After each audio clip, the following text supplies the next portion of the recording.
Welcome, Dave. Welcome, Dave, to the podcast. Thanks so much for joining me. I'm glad to have you on. Thanks for having me. It's always an honor. Definitely. So, yeah, if you can sort of give us a little bit of your background, professionally, personally, and then sort of what you're working on now and where you see yourself in the future. Well, cool. So I was born to a single mom in Hollywood, California. A couple of months before I was born, my biological father, we don't really know what happened. We just know that he hurt his head. We think he did it in Korea. He was a pilot. And so to save his life, they put a plate in his head. Well, unfortunately, that created a lot of pain in his head. Well, he used to complain to mom all the time how much pain that was. And so he literally, 2 months before I was born, turned to her and said, "I'm going to the grocery store." Never saw or heard from him again. So we think he took his own, but we're not 100%. And so when I was born, I already had two half brothers, right? She already had two boys. She was living with her mother, my grandmother. She had another cousin. So there were 6 mouths to feed. And mom was a hard worker. She came from that generation that came through the Great Depression, right? She came through, World War II. Well, a lot of people don't realize that when the war was going on in World War II, while the men were fighting the war, the women were home and they did everything, man. They built jeeps, tanks, rifles, munitions. My mom was known as Rosie the Riveter, man. She worked at Donald Douglas. She was up on a wing driving rivets, man, and building airplanes, right? So they knew hard work, and she was working up the street in Hollywood at the Roosevelt Hotel. But man, she was a server. And though she was working hard and getting all the shifts she could, she just couldn't feed 6 mouths. So when I was 5, once I turned 5, she went to her older sister, Pat, and said, "Hey, will you adopt David? Will you and Bob," her husband, my aunt and uncle, "will you adopt David?" And they said, "Absolutely." So they moved me from Hollywood to Long Beach, California. And it was the perfect lifestyle, man. I mean, we had a nice house. My dad, who's now raising me, right? He was a military officer, highly decorated, Army, National Guard. So we had money, we had food on the table, and everything was fine until I was 11 years old. On the first day of summer, 1964, my mom comes and gets me out of the TV room. She said, "David, come to the kitchen. Your dad and I need to speak with you." And so I sat down, and what I thought was going to happen, they were going to tell me where we were going camping. We did a lot of camping. We used to go to Yosemite, Big Bear, Lake Arrowhead, Lake Havasu. We went all over the California mountainsides. And so she, with tears in her eyes, man, she put her hand on my arm, and she looked at me and she said, "David, what we need to tell you is we're not your parents." Well, okay, what? What do you mean you're not my parents? That's like taking somebody outside and saying, "See the sky? Well, it's not blue." I don't know. It looks pretty blue to me, right? So it was very, very confusing. And so at that point, things changed pretty radically.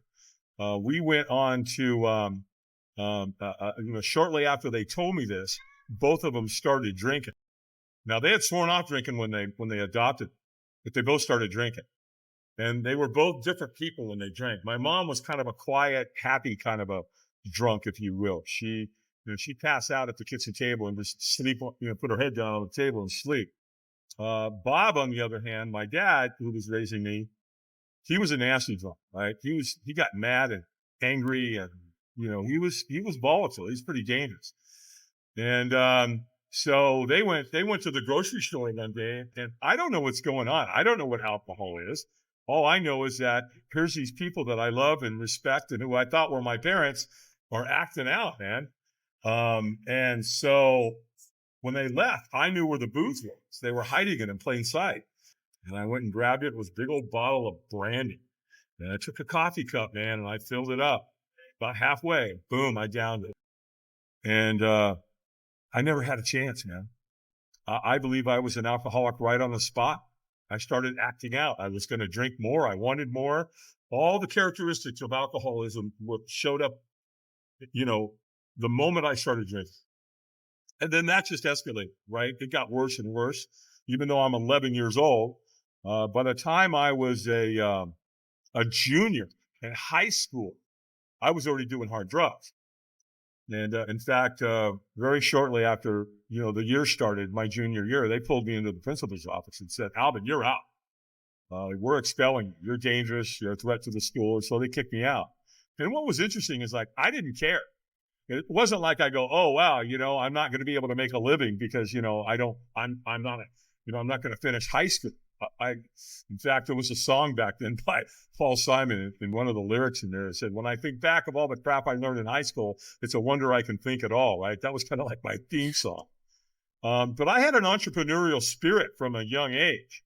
When I was young, as a kid, 10, 11 years old, I was already working the streets doing stuff. I had paper route. That's a 7-day work week kind of a thing. You had to deliver papers to your clients every day. I worked across the street from a golf course, I lived across the street from a golf course. And here's what I learned about golfers. They suck, right? And so what I would do is I'd ride my bicycle and I'd go ride the perimeter of the golf course on a regular basis. And guess what I'd find? Little round white things known as golf balls. They were everywhere. So I'd bring them home and wash them up, and I'd go back to the golf course, and they'd take the boxes that the new balls came in, and they'd throw them in the trash. Well, I would take those, and I'd fill the balls that I found, and I'd put them all in, I'd clean them, and then I'd put them all in category, right? Like Titleist, Max Fly, Royal, Dunlop. And then I'd go back into the parking lot of the golf course and sell them back to the golf. I also sold flowers on the street corner. My mom Pat grew beautiful flowers in the backyard. And so she cut them. She had a really beautiful eye for color, and she would arrange them for me. And what she did is, instead of cutting the flower at the bottom like we normally do, she'd cut it at an angle.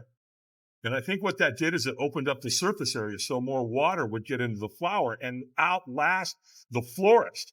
The other secretive thing that she kind of did was, but she put all the flowers in the bucket as I take them out to go sell them on the street corner.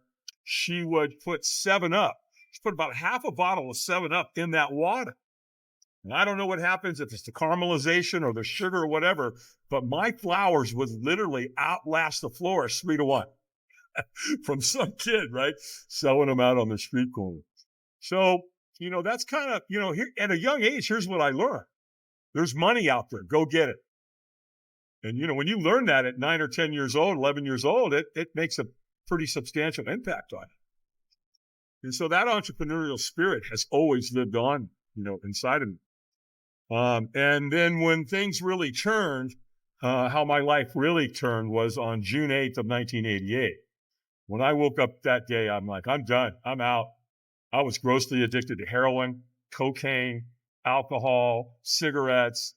It was a mess, man. I was in a lot of physical pain. I was in a lot of emotional pain, and I'd hit threshold. I couldn't do it, and I wanted out. And I was married to a woman that I loved. She had 3 kids. They were my stepkids. And I'm living in the basement. They're living upstairs, kind of staying away from me because, again, I was pretty volatile. And I don't know, that morning I said, that's it. I'm done. I'm out. And the only thing I thought to do in that moment was to take my own life. So I loaded my pistol and I prepared to do that. And then it dawned on me, hey, whoa, wait a minute. Yeah, you may pull the trigger and you may think your problems are over, Dave, but those 3 kids upstairs, you're going to ruin their life, literally, right? Because they have to clean up the mess. They're going to have, it's going to permeate through school. The cops are coming, the morgue's coming, investigators. What a frickin' nightmare that's going to be for them. You can't do that, man. They're good kids. You've got to figure out another way.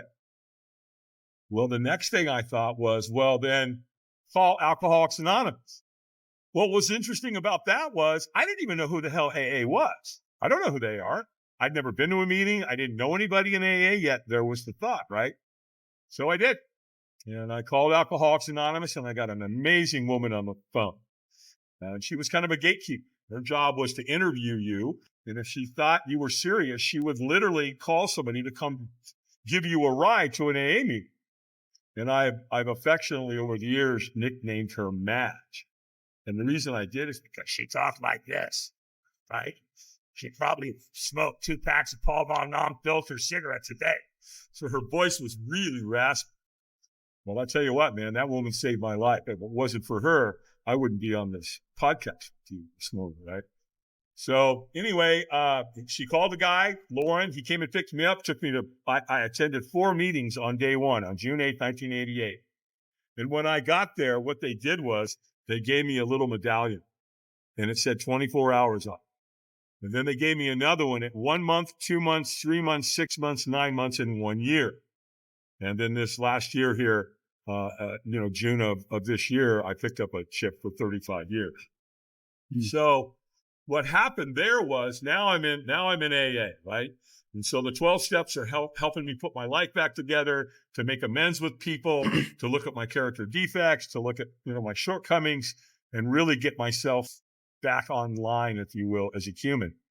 And then because I had insomnia and because my sleep patterns were all over the place, I was up late one night, like I always was.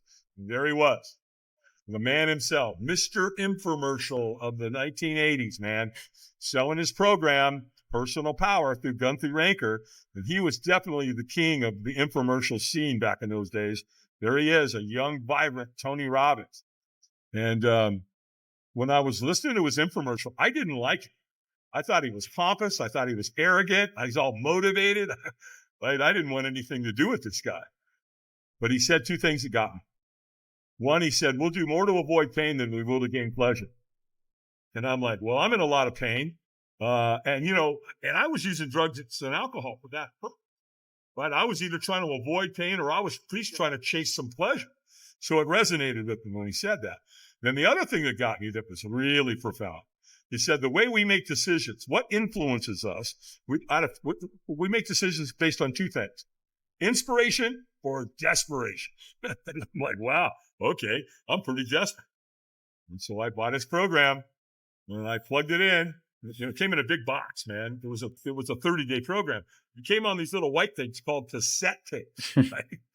And so, yeah, man, I plugged it in. I did what the man told me to do, and it worked.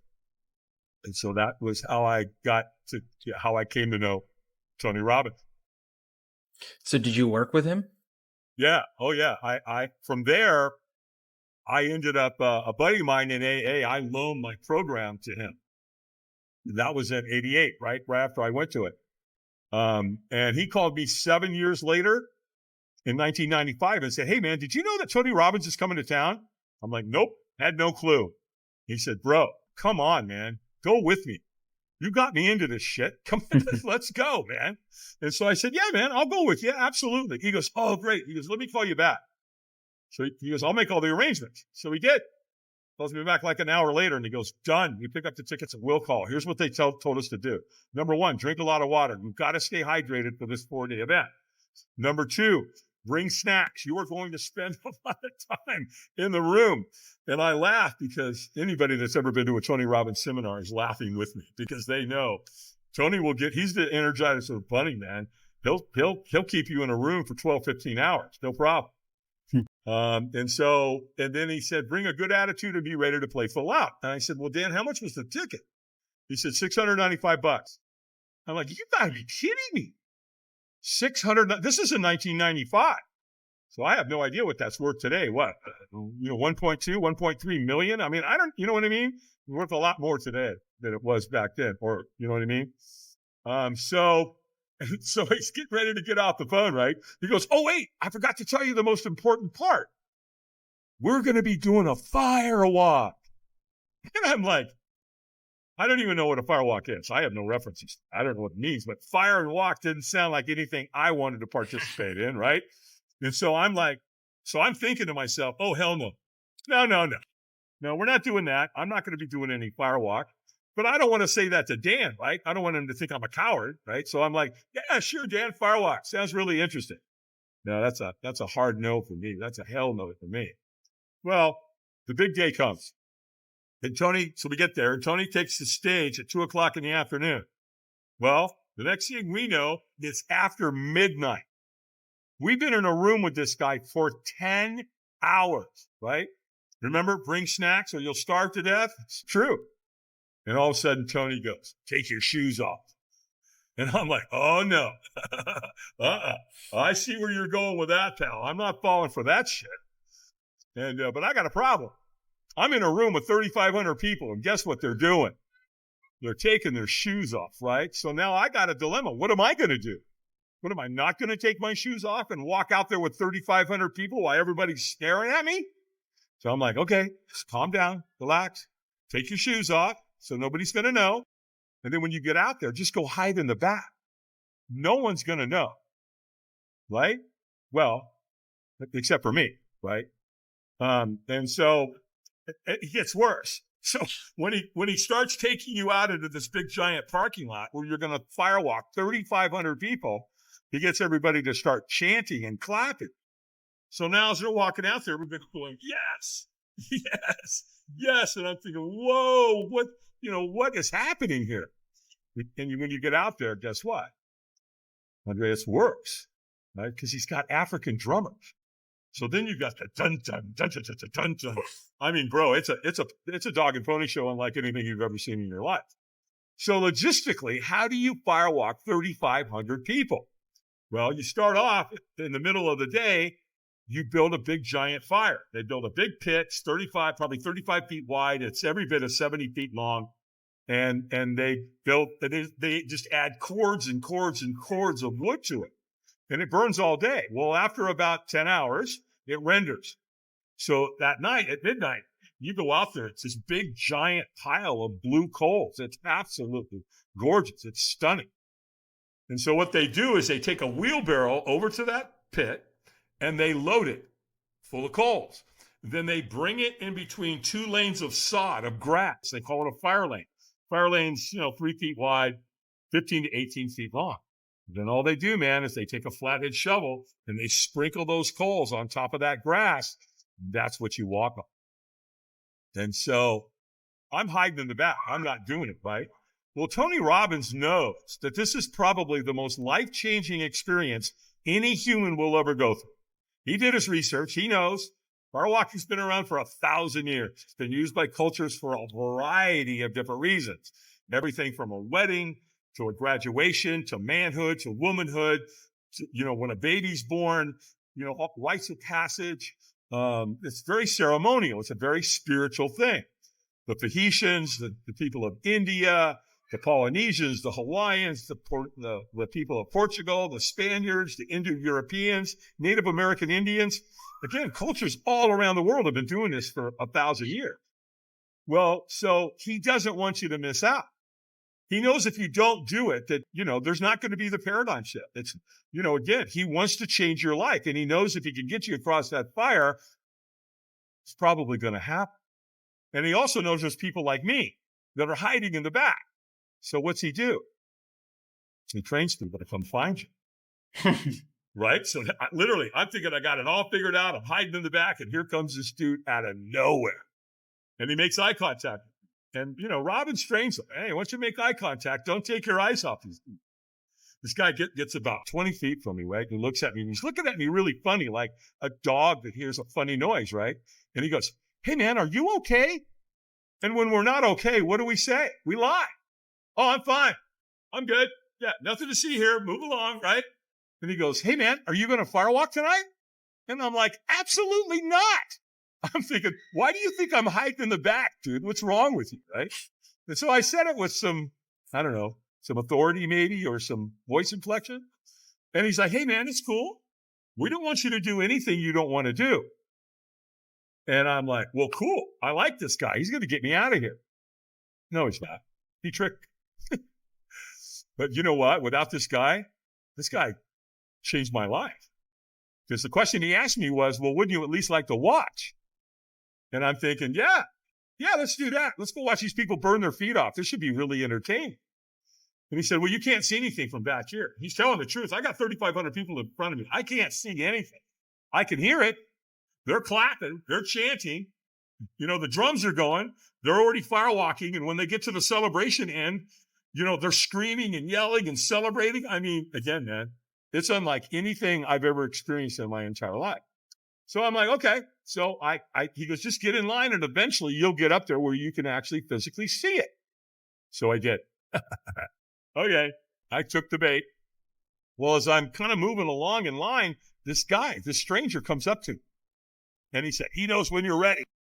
When he says go, you go. And pew, this guy just disappeared into the night. And I'm like, what was that? Who was that? What was that about? Right? I have no idea. And so I'm kind of walking along, right? And I get to a point where I can't see in front of me, but I can see at an angle, right? And they're doing it, man. These people are walking on fire. And there was every race, every creed, every color, and my brain is going, what in the hell? Why are they doing this? What would compel them to do something like this, right? And so I'm watching it, and I can't take my eyes off. It's kind of like, you see a car wreck, right? And you say to yourself, I'm not going to look at it. And of course, what do? You stare at it, right? Well, I'm watching here, and I'm not paying attention in front of me, and the next thing I know, boom, guess where I am? I'm at the front of the line. Right? And I'm standing there, man, and I'm looking down at that fire lane, and the coals are glowing bright red. There's a wheelbarrow there. You can feel the heat coming off. I mean, it's intense. And my heart is pounding so hard, I'm pretty sure it's going to jump right out of my chest, right? Well, there's a trainer standing, and he's watching. And all of a sudden he goes, eyes up. And I pulled my eyes up, right? Well, when I was in the room for 10 hours with Tony, guess what he teaches you to do? He's like, don't stare at what you fear. When you get out there, keep your eyes up. Look to the celebration end. That's where the reward is. And so, I guess I'm a slow learner, right? And so all of a sudden the trainer goes, squeeze your fist and say, yes. Yes. Stronger. And I'm like, yes. Well, he could tell I was leaving a lot on the table. He knew I was not in a peak state. So he screams at me, stronger. And I threw my hands in the air and I screamed yes as loud as I could. And he goes, go, go, go. Woo. I took off. Remember the guy, the stranger? He knows when you're ready. When he says go, you go. I went. And here's the first thing I learned about Firewalk. When you take the first step, I guarantee you'll take the second, third, fourth, and fifth, man. You're not going to stop. Well, they have two people that lock arms at the end of the fire lane, and they literally stop you. And they're like, stop, wipe your feet and celebrate. And I'm wiping my feet, and I go, oh, my gosh, I've burnt myself really bad. And I look at my foot, and it's dirty, but there's no burns. Oh, it's my other foot. Yeah, same thing. It's real dirty, but there's no burns. And so I had just walked on coals that are 1,000 degrees, and I don't have a clue. I have no idea how I did it. But you know what I mean? I think we've all done something like that, where you do something really cool, and you didn't even think for a second to be able to do it, but you did it. If you don't know how you did it, right? That's where I am in that moment. But I'm taking credit for it. I'm like, that's right. That's this guy. I just did that. I just walked on coals that are 1,000 degrees, and I didn't burn myself. And I'll tell you something, man. It's one of the most exhilarating moments of anybody's life. I mean, literally, you are jumping up and down. You think you can do anything in that moment because your self-confidence and your self-belief and your self-worth just got leveled up, right? And it's collective because now you're standing with 1,000 other people and you all did the same thing. So you're all feeding off of that, if you will. It's like, where's the bus, man? Let's go. Let's go climb Mount Everest. Well, but here's where it gets really, really interesting. Was the next day. 4-day event, right? That's day one, the night thereof. So the next morning, we're all coming into day two, and we're standing in the foyer getting ready to go into the venue. And to this day, I've never seen or witnessed anything like it in my entire life. I have never seen people get along so beautifully than that next morning, because people are hugging, they're laughing, some of them are crying, they're talking about what their life has been about and how fear has crushed them their whole life. And they're talking about the Firewalk. It is a beautiful, beautiful experience. And, it's kind of like the total opposite of March of 2020. Because since then, what's happened to us? We got shredded. We got ripped apart because all of a sudden now everybody wants to tell everybody else how to live their life and what to do, all based on fear, right? Wear a mask. Don't wear a mask. Get a vaccine, get 2, get 3, get 9 boosters. I love Donald Trump. I hate Donald Trump. I mean, give me a break. Stop. Shut up already. So this moment over there where we are there, right, it's the total opposite of that. It brings people together.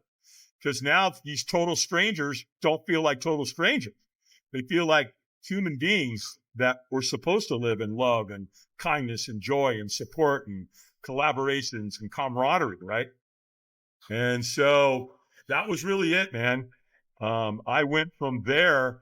I met one of Tony's trainers, Ted Macy, super guy. And I'm talking to him. I said, you get to do this all the time, don't you? And he goes, yeah. And I go, what's it like being in this environment on a regular basis? He goes, oh, my friend, let me tell you something. It's unbelievable. As a matter of fact, you see all those people standing over there with those black shirts with the pink writing? I'm like, yeah. He goes, dude, they're volunteers. They're just like you. They came, they filled out an application, and they got brought back so they can be in this environment. So when you get home, call Robbins Research, ask them for a volunteer crew application, and they'll send you one. I did. I filled it out. I sent it back. 9 weeks later, I get a letter in the mail. Dave Albin, congratulations. You've been selected to crew with the Tony Robbins companies. And so there I was, man. My foot's in the door.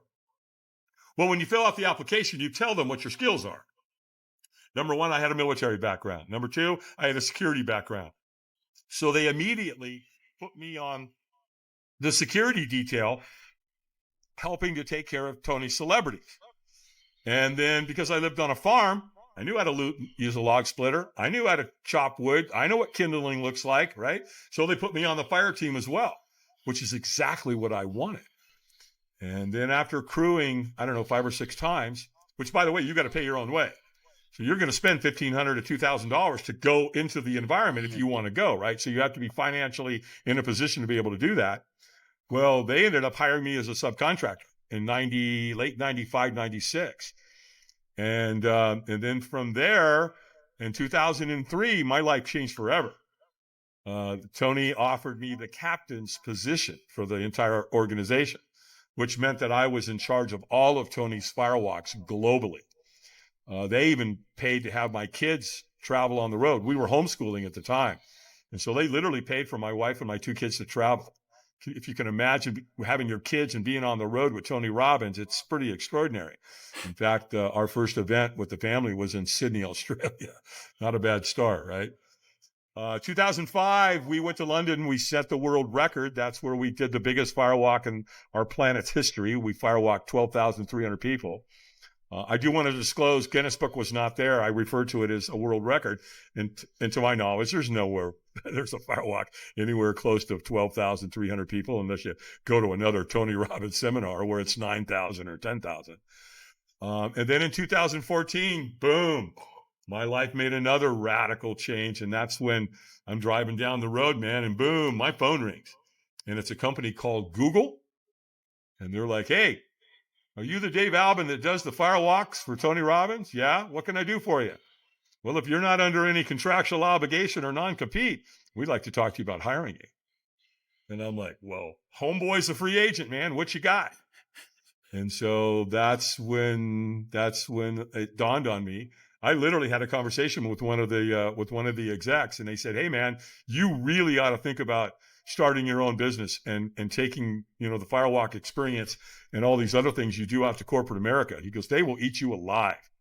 We came and found you. They had a graduation going on. They had 148 execs that were graduating in Mountain View, corporate headquarters. And they wanted to anchor it in with a really powerful experience on the graduation after lunch. And so we ended up doing the glass walk there because we did it in the middle of the day. I don't do firewalks in the middle of the day. It's a safety issue. I can't see the color of the coals. Got to be at nighttime. So I told them I can't do the firewalk, but I could do a glass walk. What is that? Glass walk, right? Yeah. They go, what's that? It's where you walk on broken glass.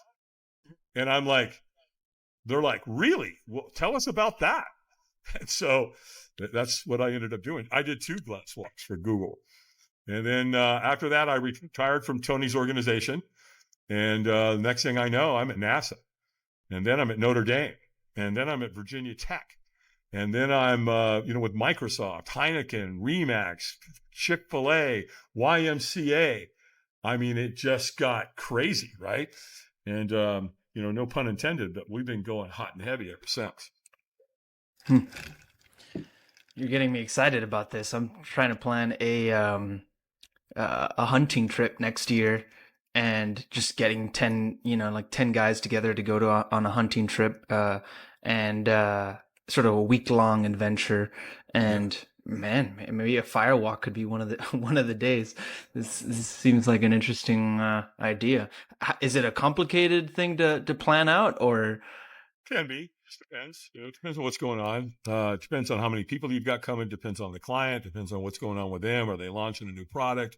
Is there dissension going on? Is the company dropping?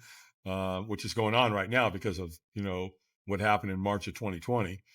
So a lot of companies just haven't recovered yet. Their people aren't getting along. So there's a lot of dissension. So my job is I'm the fix it guy, right? And so I come in and fix it, and I bring it back. The logistics of the firewalk is actually, well, I say it's pretty easy because I've been doing it for, a long time, a quarter of a century. So I've done hundreds and hundreds and hundreds of firewalks. But at the end of the day, it's, you need wood, you need a certain type of wood, you need hardwood, you got to burn it long enough, you got to set it up, you got to train them, you got to get them in the right mindset. And the firewalk can definitely be a top 5 or a top 10 experience in somebody's life. So, we've been at it. I've been out there in the corporate world now for a long time. In your opening remarks, you said, where am I going now?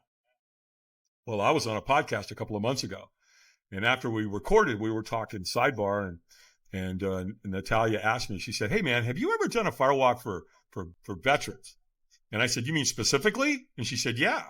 I go, "No, why?" She goes, "Well, I got 300 vets. They're coming to a gala in Boca Raton, and I'd love to talk to you about that. What do you charge?" And so I told her, and she goes, "Oh man, we can't afford you." And I said, "Well, hold on a second. Wait a minute here. I'm interested. Tell you what I'll do. I'll waive my fee. However, I'm going to need a team of people to help me. And I'm not going to ask them to work for free. I'm not going to do that. They got to, you're going to have to pay their way to get there. You're going to have to feed them. You're going to have to put them in an Airbnb, and we're going to have to pay them, to be there." And so there's some hard cost to the firewalk, obviously. And they said, "We'll cover that. But, if you waive your fee, again, we'll pay everything else."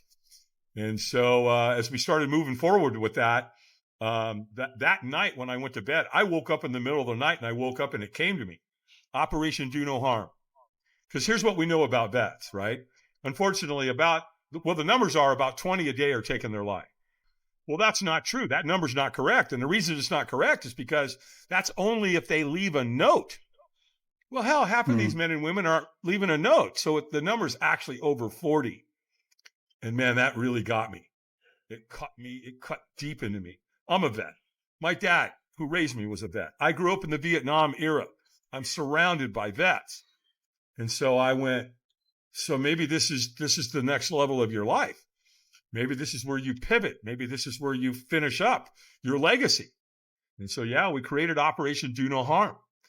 And then I started thinking about it. I said, well, there's some other categories here that we ought to think about as well, because there's a high suicide rate with veterans. With first responders. And so I said, so now there's 4 categories. There's vets, first responders, single moms, because I was born to a single mom, so that's true to my heart, and then kids that have been bullied. And especially now after kids have been trashed in the school system, forcing them to wear a mask, can't get within 6 feet of their friends, can't communicate. Can you imagine going through school and all of a sudden that happens to us growing up? What a horrible thing. So, bring them to me. I'll get them back on track. So right now what we're doing is, we're opening ourselves up to corporate America. You want to, they have sponsorship. They do all the time, right? They have money allocated for all kinds of sponsoring. And so I'm throwing it out there. If you want to sponsor a great cause, you want to save some veterans' lives, some first responders, some kids or moms, then, come sponsor an event. So we've already got one on the books. We're going to Modesto, California on April 13th. We got 200 veterans. And so what I've done there is I've invited some corporate directors, some CEOs and CFOs and COOs, come to Modesto. We'll show you how it works. You'll be able to, participate, be there, whatever. And then if you want to bring an event to your city and put your brand out in front of an incredible movement like this, then we'll make you look really good. And you can either hire us to do it or you can, sponsor it. whatever you want to do. So if you want to write off, we can do it that way. You just want to hire us and let us come in and, we'll do that for the vets or the whoever. And you guys can be, your team can be part of it too. So we're going to be able to offer them pretty much anything they want with regard to how they'd like to get involved. So right now I'm out there asking, recruiting anybody and everybody in corporate level and private level, entrepreneurs, whoever, who want to, get involved with us, and let's save some people's lives. Have you ever thought of working, I guess, with, say, 18-year-old boys, things like that? Sure. I mean, oh yeah, right? give them to me.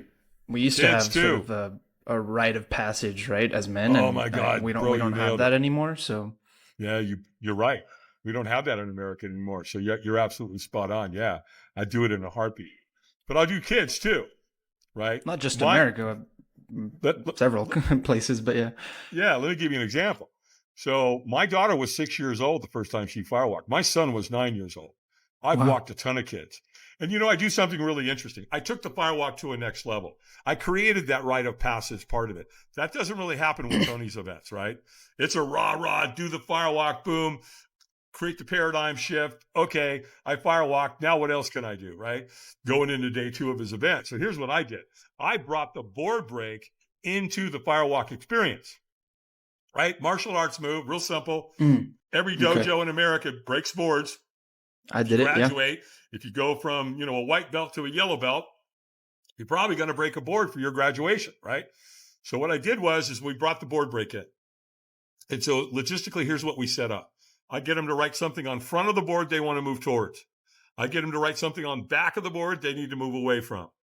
I have them write anybody's name on that board that they're in conflict with.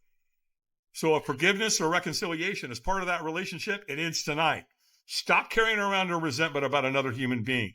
Forgive them and move on. And then to create the rite of passage, Andre, I have them write on the board anybody that they've lost.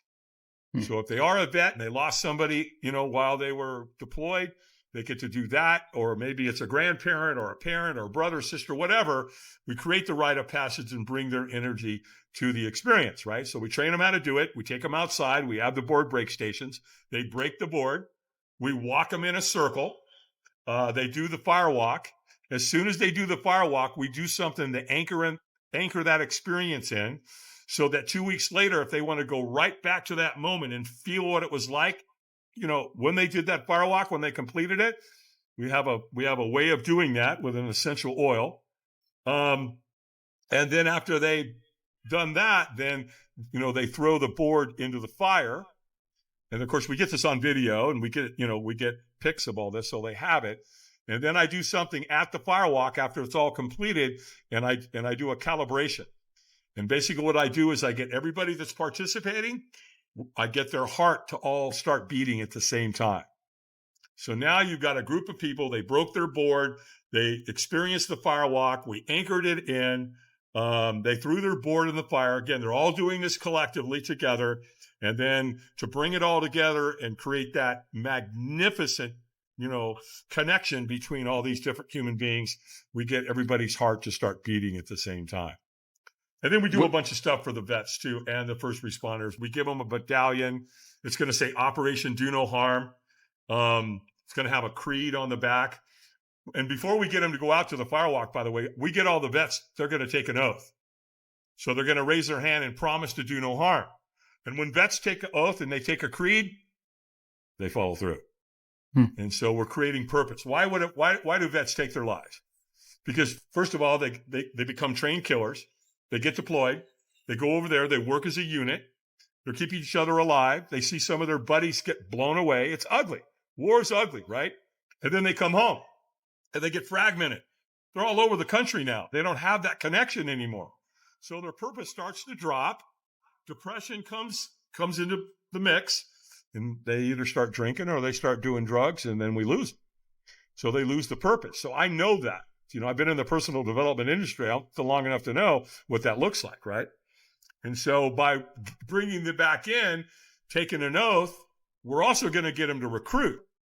Hey, once you go through this experience, go tell your other brothers and sister vets get them into this environment, get them here. And so, you know what I mean? We create that community, we create that purpose. And then, I've done some other things as well. I went to one of my corporate clients that I love these guys, Zippo, right? They're the lighter company, man. Here's my lighter. It's got my logo on it, right? It's beautiful. Nice. So I went to them and I said, hey, here's what's going on. We've got this movement for the vets and first responders and such. And I said, would you guys like to be involved? They're like, oh, absolutely. So what we did was, Zippo's been around a long time. They started back in 1931. They made their first lighter in 1932.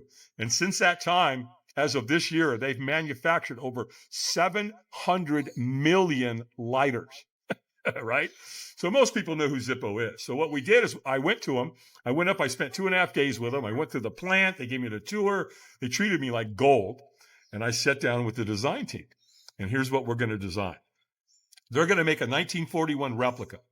In 1941, they made lighters for our GIs, the ones that got deployed to Europe to fight the Nazis, and the ones that went in the Pacific to fight the Japanese. So they made a lighter for that in 1941. So they're going to take the 1941 replica, they're going to powder coat it in black, and then they're going to laser on that lighter, Operation Do No Harm. And so we're going to give that to all the vets. So there's a bunch of stuff we're going to do for them. And again, we're real excited. We're real proud of Zippo for stepping up. And right now I'm talking to Black Rifle Coffee Company, which is all run by vets. I'm talking to MIT 45, which is a kratom company out of Salt Lake. We're talking to doTERRA, who make essential oils. So, and we've got some other companies too that we're talking to who are all, getting involved with us. So, but we need more. We need a ton. So again, if any of your listeners are out there and they happen to have any connections into the corporate world, man, we'd love to hear from them. I'm surprised that there's no liability issues that you have with firewalks in the corporate world. You know why? Because it's Why very is that? safe. It's very safe. I know it sounds dangerous, but it's not. I've walked over 500,000 people. Now I know some of your listeners are going to go, bullshit. No, he didn't. Yeah, I have. I've walked tens of thousands of people. It's that simple. And guess what? Has anyone ever been hospitalized? Nope. Have we ever been sued? Nope. Knock on wood, right? You don't get hurt. I mean, what's the worst case scenario if you walk on fire? You get a little blister or something. You get a little blister on your foot, and it's gone in a day, in 24 hours, right? Put a little Neosporin on it and shut up. Wear it as a badge of honor, right?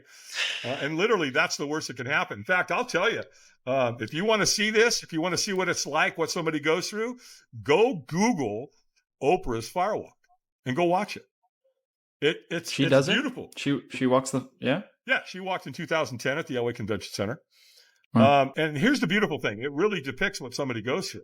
Because leading up to the Firewalk, she's losing her shit, man. She's scared to death. It's like most people are. And there's a moment where Tony just basically says, Oprah, what's the worst that can happen? Burn your feet off and die? Come on. He goes, look, I'm not going to let you get hurt. And that's all she needed. She just said, okay, boom. Next thing you know, she walks. Now, this is 4 seconds from where you start to where you finish, right? But when she gets to the celebration, ain't after dinner, you want to see her. It's on film, man. She's jumping up and down and screaming and yelling and celebrating. It's a beautiful thing to watch. And here's where it gets really interesting. She literally walks from the celebration end. The cameras go with her and follow her. And she makes one of the biggest business decisions of her life.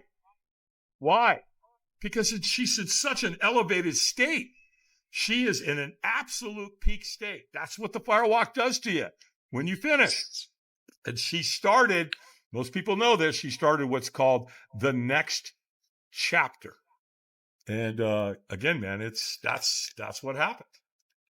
Have you ever looked into why it's such a transformative experience? I mean, obviously you must be walking out with a state of euphoria and endorphins and all these different, chemical cocktails must be pouring out. But I think many people are they're looking for a way to step through their fears.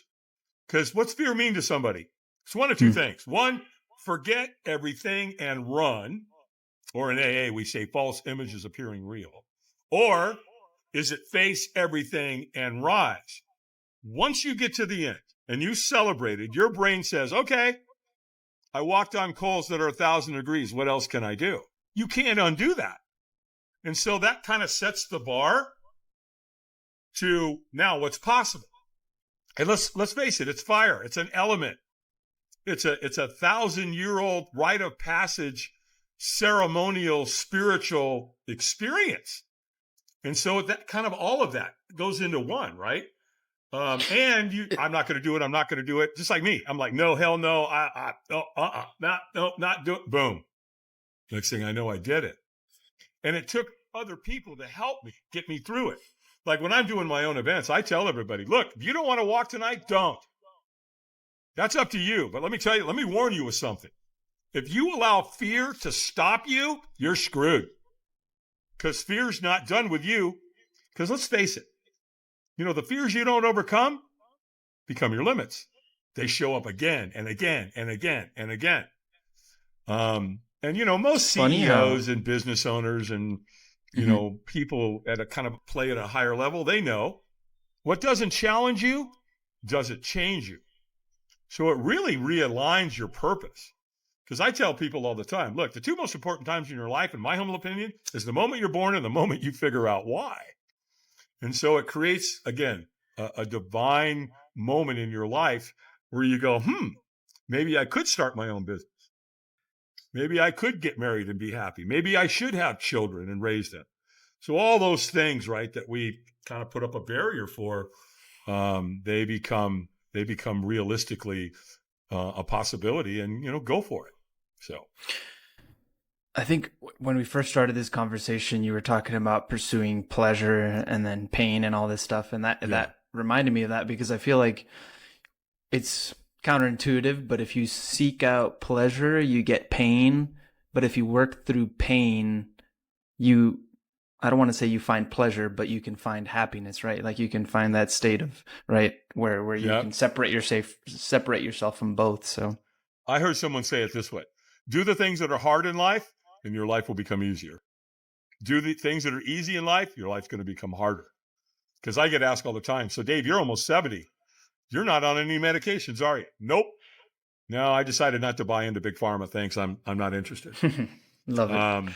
But my regimen every morning, what I do every morning is pretty interesting. It's not easy. It's not meant to be easy.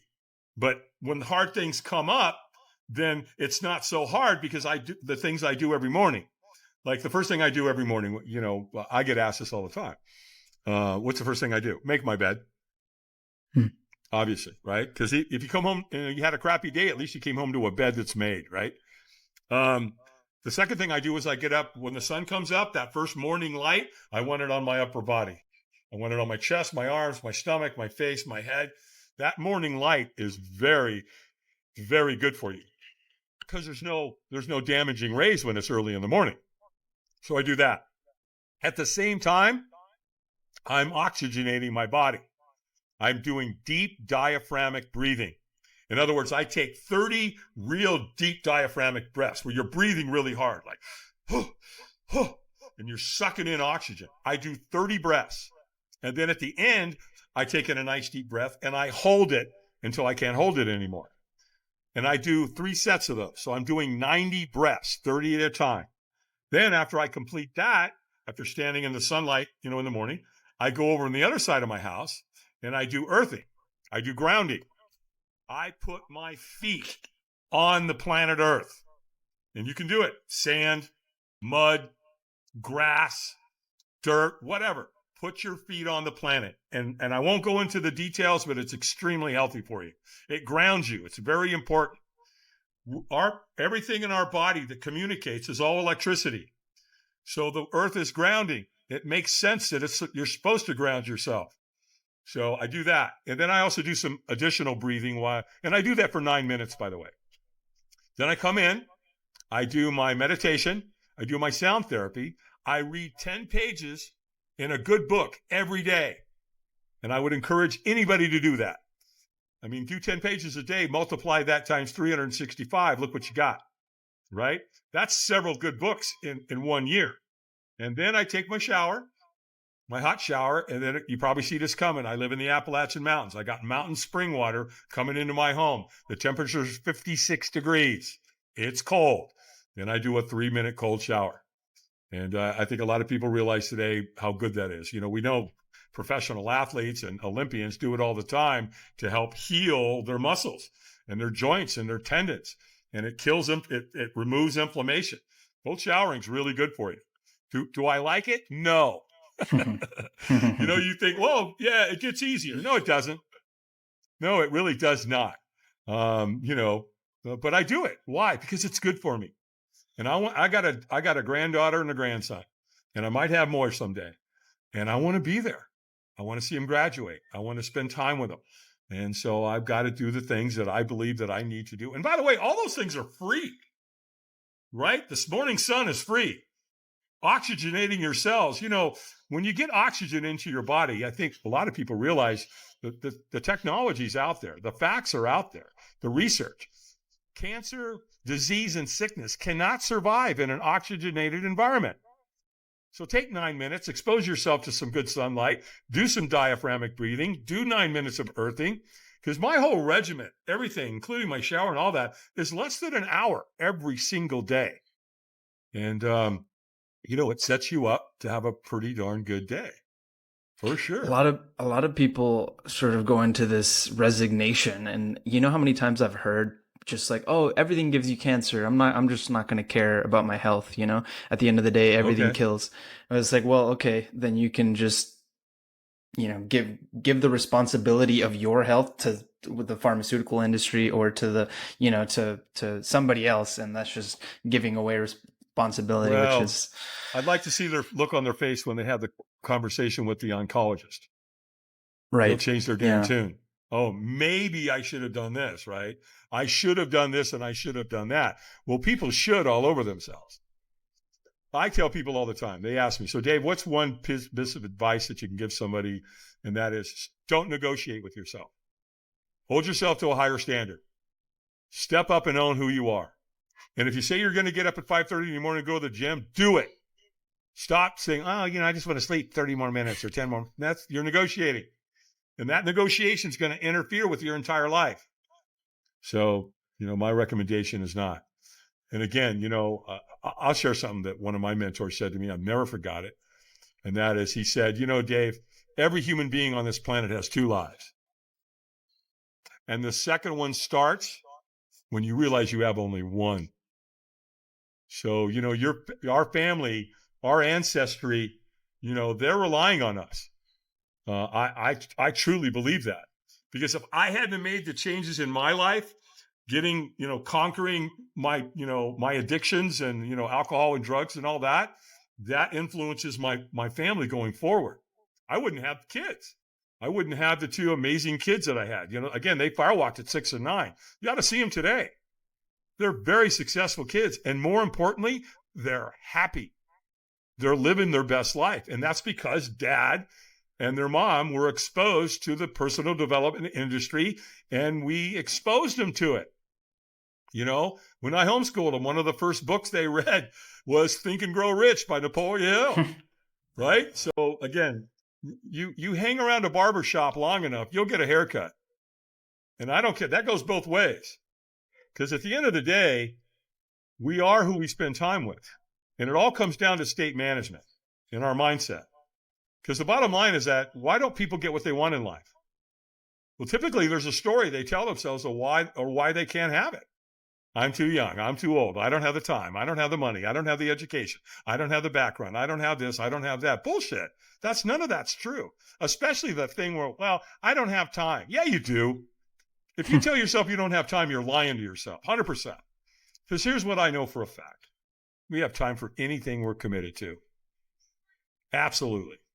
You know, because if your son came in and asked you, and I'm saying something here that happened to me. My son asked me one time to go outside and play catch, and I said, "Well, Davey, I'm really busy right now. You know, I'm doing this, and I'm on the computer, and I'm, you know, don't mistake being busy for progress, right?" And so I said, "You know, I'll do it tomorrow." Tomorrow came around. He asked me, "Hey, can we play catch?" Davey, it's a really bad time right now. We'll do it tomorrow. Came and asked me the third day, "Hey, Dad, can we play catch today?" And I said, "Well, Davey, I'm ready." He goes, "Dad, you said that the last 2 days." And my son was, I don't know, 10, 11, cut me like a knife. And I thought, dude, what are you doing? Are you really going to tell your son that this crap that you're doing on the internet right now or whatever you're doing is more important than him? No, absolutely. And it was hard. And I never forgot it. So again, you know what I mean? And if he had gone outside and fell and hurt himself and cut his leg and he needed 10 stitches, really? I don't have time? Yeah, right. Just be careful, man. Just be careful what you tell yourself. And the other thing I would say is don't ever speak down to yourself. Ever. Because your brain doesn't know the difference. Right? You tell yourself you're brilliant, constantly that's what you'll shame believe. themselves. Yeah. You tell yourself you're brilliant, guess what? Your brain goes, okay, we're brilliant. Hey, you're a dumbass. Oh, okay, we're a dumbass. You know, you can't do that, man. You got to be saying, you got to speak well of yourself. Speak up about yourself. Stay above the line, man, and you'll be surprised. It's almost like you need to, you need to like speak with yourself and control your inner dialogue, right? Because it's not just like you're saying where you're speaking negatively to yourself, but it's also like you were saying, when you wake up in the morning and you don't want to go, then you don't want to wake up, or you don't want to take the cold shower. You can argue with yourself, right? And it's almost like maybe you just need to stop thinking about it. It's like I've been thinking recently, it's a bit counterintuitive, but maybe you just need to sort of, I call it the headless chicken, like just react to things, right? You know, like I love it. It's sort of like, okay, like, oh, there's a pretty girl, I want to go talk to her. Like if you don't immediately do it, you're gonna argue yourself into not doing it, right? You're not good enough. Right. You'll find she's going to tell you no. Yeah, right. Exactly. It's like I was talking yesterday on a podcast yesterday, and he made a really good point about it. He goes, the first time I went to go do the cold plunge, I stuck my foot in, and I went, "Holy crap, that's cold!" And he talked himself out of it. And I said, "So how did you interrupt that pattern?" He said, "The next time I went, I just went and jumped in." Because if I have to think about it, right, I will talk myself out of it. Same thing. Don't just stick your toes in. Just go jump in. All in. Immersion, man.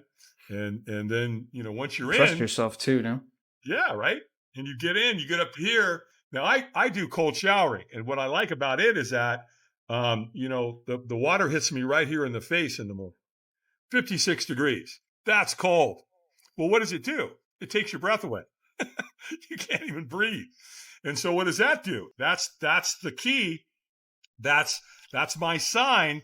Get your breathing under control. And once you do that, you're focusing on the breathing.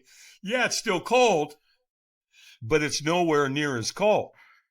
There's a guy out there. I forget his name. I need to remember his name. I'm going to go look that up. And so I Wim Hof? forget it. Yeah, there you go. Him. Yeah. Look at him. He does pre-breathing. I was just thinking of him myself and suggesting that he has this breathing technique that you do before you get in the cold water, and that way that you don't have the same shock, where you can't breathe so much. It's 4, 4, and 4. So you take in a deep breath for 4 seconds, you hold it for 4 seconds, you exhale for 4 seconds, you wait for 4 seconds, and then you inhale again for 4 seconds. So it's the 4, 4, 4, 4, 4 breathing method. Yeah. Yeah, I think if I'm not mistaken, you're like heightening the amount of CO2 in your blood, so you actually get a little bit dizzy or something, Oh, and the diaphragmatic breathing that I do every morning. Mm-hmm. Oh yeah, you get very dizzy. Yeah.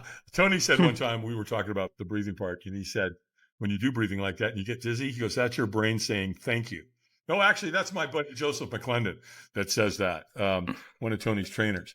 That's McClendon said that. He goes, "That's your brain saying thank you." But yeah, you get all that oxygen in your head, you're getting it in your lungs, you're getting it in your bloodstream. And what does oxygen go into your body and do? It causes you, at a cellular level.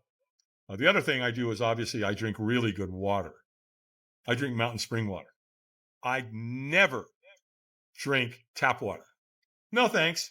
I'm not interested in drinking fluoride. No, thank you. I'm not interested in drinking chlorine. Nah, I don't think so. And then all the drugs and everything else that gets put back into the water. Nah, I don't want to shower in it either. In fact, Gary Bresh, he's the guy that convinced me to get one of those hydrogen water generators, the portable ones. And you put your mountain water in. I put my mountain water in it, and then I hit a button in it, and it puts hydrogen. And then you drink that. And that's super, super, super good for you. Really good for gut health. The water. What's that? It alkalinates the water, if that's nope, it's if that's not the alkaline. right word. He's the one who says you could drink alkaline water, but that doesn't mean it's going to alkaline your body. You got to do that through foods as well. I mean, it's better for you. You know, it's okay to drink alkaline water, right? He said, but the best water you can drink, and the peer reviews on this are overwhelming, is hydrogen influenced water. I'm glad you said. And you can buy one of these. You know, they're not cheap; they're a couple $100. But again, well, okay, so what? You know, how much does the family spend when they go to McDonald's? Geez, give me a break. And then that way, when, you know, if you got the water generator, you can pack it and you can take it with you on the road. So that way, at least you can go to a place and buy at least is the best water you can find. And if you do some research out there, there is some bottled waters that are better than others. First of all, don't buy it in plastic. Because if it's been sitting in plastic for a long period of time, that creates a chemical infusion from the plastic and it gets into the water. So you want to buy glass containers if you possibly can. And then pour it in your hydrogen generator, takes a couple seconds, boom. Now you're hydrating yourself. Because, you know, they say people die of old age. No, they don't. They die of dehydration. And we are a country that is, well, we're a world that's super, super dehydrated because we've gotten away from live water, right? People they live in homes where they got municipal water. Oh, no. Get it, filter it. Get that chlorine out of there. Get that fluoride out of there. Get all those chemicals out of there. Do the best you can. And, you know, most places you can go and you can find a water company that will sell you mountain or spring water. And you can get it. And that way, you can bring it into your house and drink that. I think mountain water is oftentimes the best water. I mean, like in the States, there's Mountain Valley or San Pellegrino from Italy. Those are both great brands that I always try to purchase. And they come in glass, which is good reasoning, right? And they have lower levels of fluoride, which fluoride in and of itself dehydrates you. And then you add the Wi-Fi and all this other stuff, and all that dehydrates you as well. Like the cell signals and cell towers and everything, all that stuff is dehydrating you. And you need to be conscious of all that. And even although it's like I'm in Medellin in Colombia, and the water here, everyone is like, oh, it's great, but it has fluoride, it has chlorine, and then it's funny, but like when I first got here, all the salt everywhere had fluoride and iodine, and a little. I mean, I've supplemented with iodine, so that's not such a big worry. But all the salt had fluoride, and I went to the store and I couldn't find salt, so I had to go to this health food store to find salt that didn't have fluoride, and it said not for human consumption, and that just. Right. It's just like, well, if you can, get Celtic salt or get Himalayan, get peak Himalayan salt. Now you got to be careful there. Celtic salt, you should be fine. But the Himalayan, just make sure it's not from China. You don't want China's sea salt. You want to get American sea salt. And then, and if people suffer from migraines or they suffer from headaches, here's something they can try.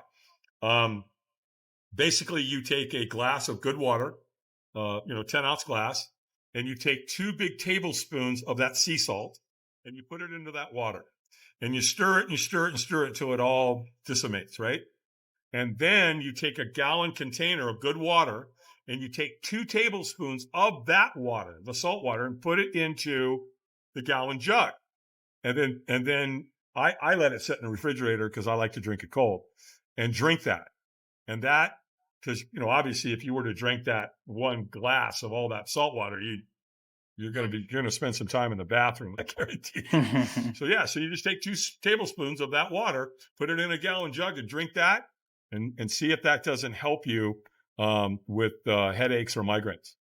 There's a lot of talk out there right now that people that are doing it and their headaches are going away. Is that sort of structuring the water, as they say? Well, that's part of it. Like making it live water, as you said earlier? Yeah. And I've always been told in the health industry, right, that if you get a bad headache, you take a little bit of Himalayan salt, put it under your tongue, and your headache will go away. You can also take your hand right here in this spot right here in your hand. And if you push in here and you massage that area, that'll also help with headaches. It works. Absolutely, it works. I was on another podcast a couple weeks ago, and the guy I was interviewing, he was saying when he sets his intentions for the day, he holds that part of his hand, right? He'll like he'll hold as he like visualizes his intentions, and then throughout the day he'll just like squeeze himself there to remind him of that. Oh wow, there you go. Yeah, sure, it anchors it in. Yeah, I like it. Right. That's brilliant. Sort of like your essential oil technique there. Yeah. So, well, we know that gustatory is the number one, right? We all know that, you ever been somewhere and you smell something, you go, oh my God, it reminds me of grandma's house. Well, guess what? You're anchored to that. You can do it yourself. You can anchor yourself, right? It's like, you got to be really careful at funerals and things like that, because when people are in that state and they've lost somebody dear to them, you got to be careful. Like if you touch them in the wrong place, it'll anchor it in. And then, a month later, somebody will touch them there and they get depressed and they don't even know why. It's because they've been anchored, right? So you got to be really, really careful there, not to, and it's like hugging and all that when people are, you got to be really careful with that. Because now you're associating the hugging with, that moment. And now then, again, a month later, you hug somebody and then you're depressed and you don't know why.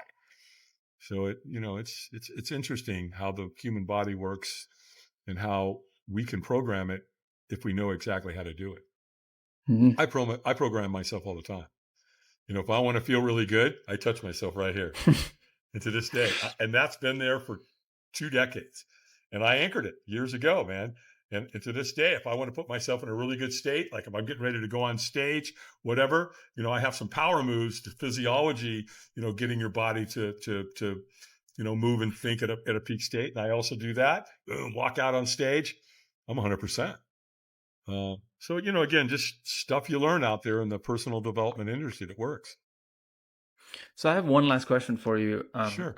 Earlier, when you were talking about purpose and veterans, I guess what do you see? Like, are you in the camp of everybody needs a purpose? I mean, there's the different camp of, purpose is unnecessary. You just need to pick something and go.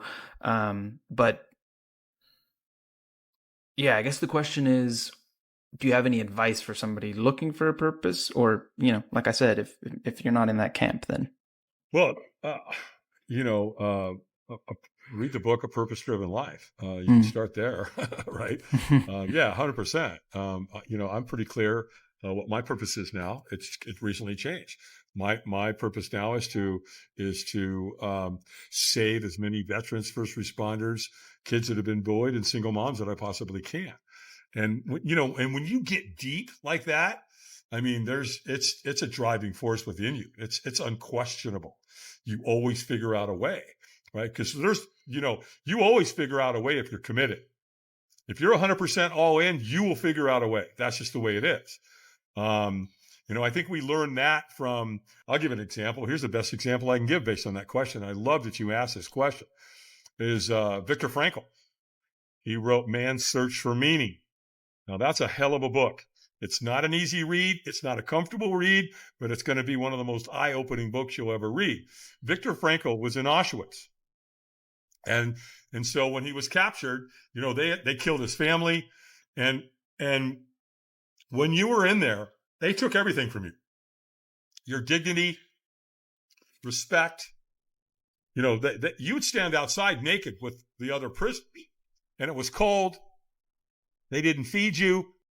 And you know what you had to deal with every second of every day? Are you next? Are you on your way to the chamber? So every minute of every day, imagine how stressful that is. You, along with these other people, are going to go to a chamber and you all know you're going to die. That's intense. That's super, super intense. But here's what Victor figured out. He said, there's one thing you can't take from me.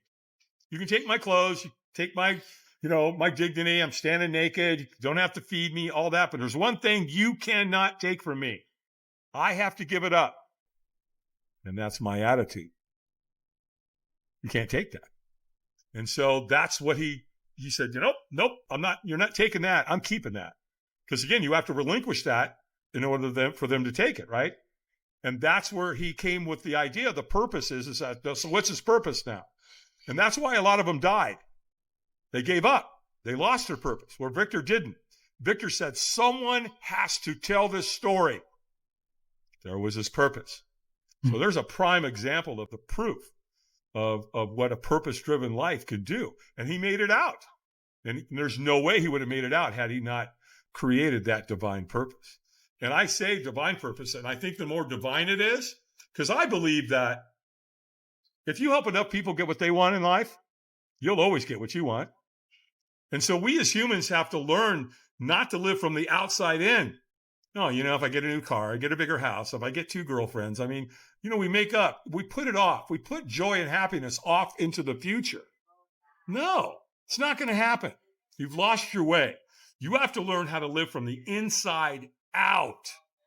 And again, once you learn that helping people is the name of the game, because it makes you feel good. Think about Mother Teresa.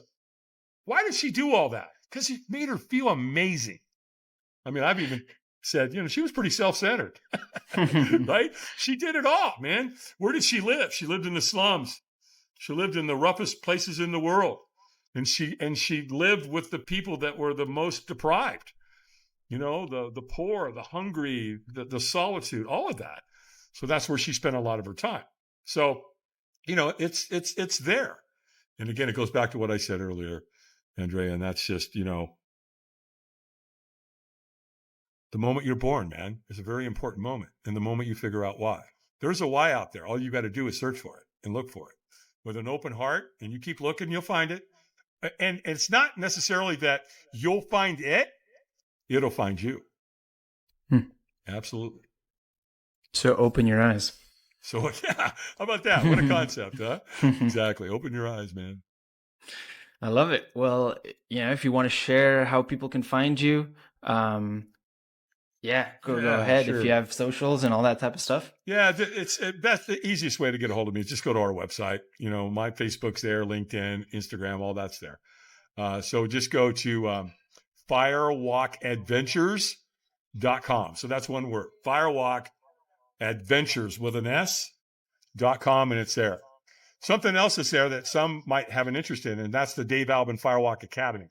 I do it every year in October. So basically what happens is people can come to me and I teach them firewalking, glass walking, board break, brick break, arrow break, how to start your own business, how to talk to fire marshals, how to join a chamber of commerce, how to get your message out there, what to do, what not to do, all of that. So it's a 5-day intensive. And so companies actually will send some of their people to us. We've had a lot of that. Some of them are just entrepreneurs. Some of them are business owners. So they can learn it and go back and create these life-changing experiences in their own companies, in their own environments, their own communities. So that's there too.